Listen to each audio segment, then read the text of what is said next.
subscribers, followers at mga damador sa Luzon, Visayas, Mindanao. Welcome na naman muli mga kadama dito sa programang The Secret Victory in Dama Game. Eto mga kadama, dito pa rin tayo sa 116 versus 115 na nagti-313. Ayan. Tayo naman nagre-real. Part 9 pala tayo. Mali pala ako nung binanggit sa live na part 10. Part 9 pa lang pala. Part 8 pa lang tayo natatapos. Ito mga kadama, umpisa na natin itong tirahan ng 116 versus 115 part 8 ay part 9. Yan, 116 115, ito yun, nagti-313 at nag-real tayo. 1613, 314, ito na yon mga kadama, part 9 na nagsi-61. Yan, papunta na tayo dyan. 61 5-1 116 9-5. Ito yung maagang sumasayang na 7-3.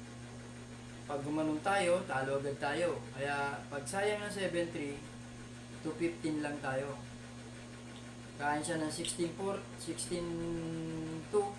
Kain naman tayo ng 214. Yan mga kadama. Pag nag 5-1 siya, pwede na natin siyang tatluhin. Yan. Pakain natin yan. Yan. So, ito pala. Yan.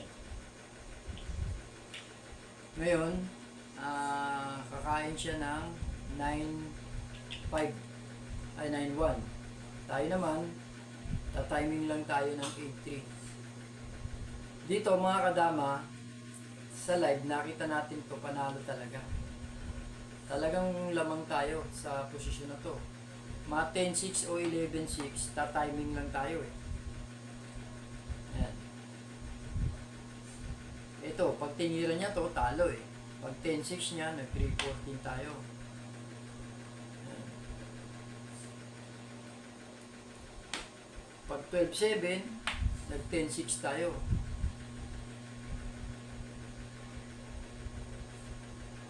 So, pag sayang niya, sasalo lang tayo. Ayan, pag sayang, pagkatira niya ng obligado tayo, so, sasabay siya. Ito na nga, pinakita na natin yan, talo yan. Damo tayo sa cross. 16-4. Sumubo man siya, walang dahilan, kahit sumubo. O, halimbawa, sumubo. Yan, kain tayo doon. Yan lang. Hindi naman siya pwede makasubo dito dahil gaganon pa siya. O yan, tsaka tayo mag-240. So, pag ganon niya, kain lang tayo ng balik, talo. So, pagpalagay na natin, hindi siya nag 5-1. Yan.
Yan.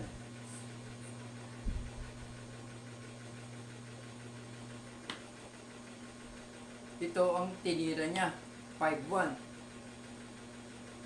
Kaya tinatlo natin siya, doon siya nauwi sa pagkatalo.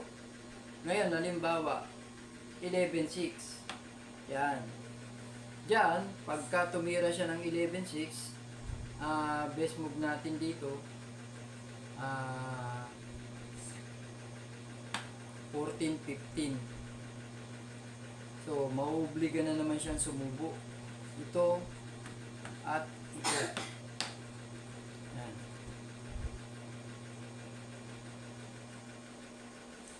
So, ito. Pag sinubo niya to, kakain tayo rito.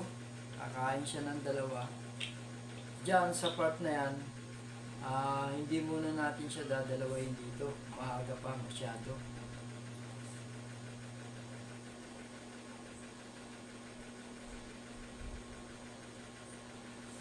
Pwede tayo rito mag 7-3. Kumain tayo ng dalawa doon. Pagkain niya rito, tsaka natin siya supain. Yan. So, hindi siya makaganon. Malamang 8-3 siya.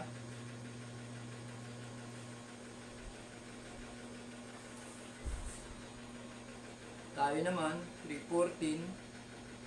Mauobliga siya mag 5-1. Yan. Tayo naman magpa 5-1. So, magti-3-14 siya. Mag-8-3 tayo. Magte-10-6, magte-10-9-5 siya.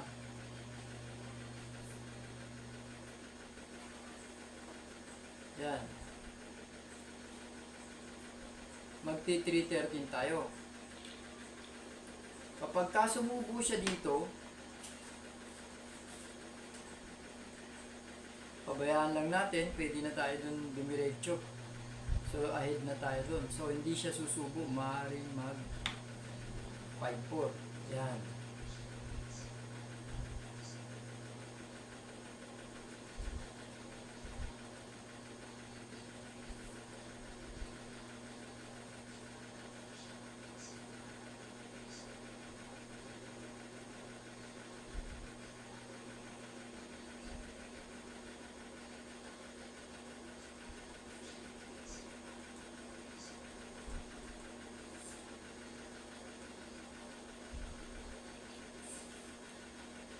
Ito yung nauwi sa draw, mga kadama.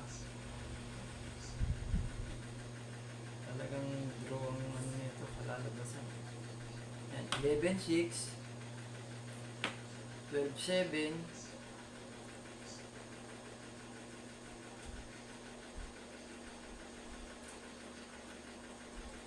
6-2. Yan.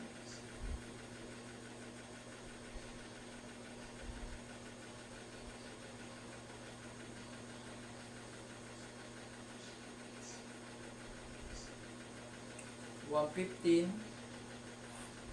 bigado dalawa.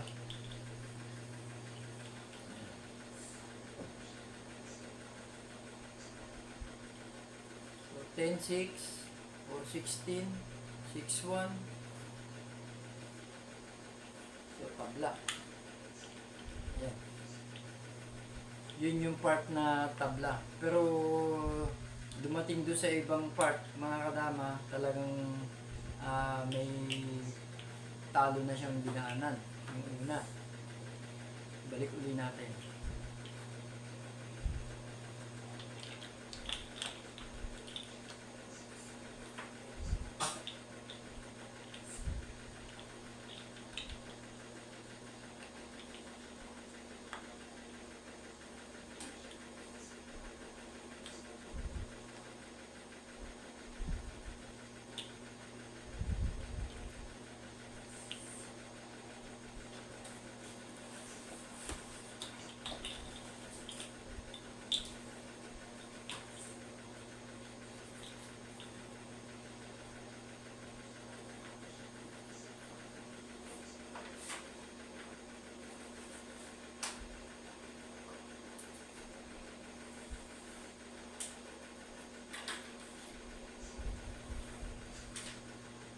Yan. 116. Nag-115 tayo. 313 siya. Nag-real tayo. Yan. 16-13 siya, 3-14 tayo. Yan, nag-6-1. 5-1, 1-16, 9-5, nag-7-3. Ito mga kadama. Tayo naman, nag-2-15. Kain siya ng 14-2. Kumain tayo ng 2-14. Yan. Ito yung pangalawang pinakita natin. Ito yung unang pinakita natin. Ayan.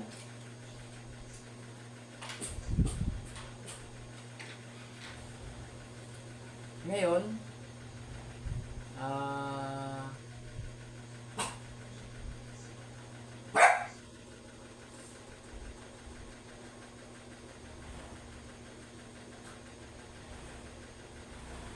pag 11-6 niya, na 14-15 tayo, hindi sumubo. Ito ang sinubo. Yan naman. Kumain tayo ron, kumain din siya dyan. Dyan, ang best move natin, 15-15 lang. So, maobliga siya kumain dito. Tsaka dyan. Yan. Dyan, magti-3-14 siya, 5-4 tayo, 8-3 siya, 8-3 din tayo. Pag 12-8 niya, 3-14 lang tayo. So, pinababayaan, dalawahin. Ngayon, kung hindi niya naman dadalawahin, kung ito ang ititira niya, 10-6 lang tayo. So, ahead na tayo mga kadama.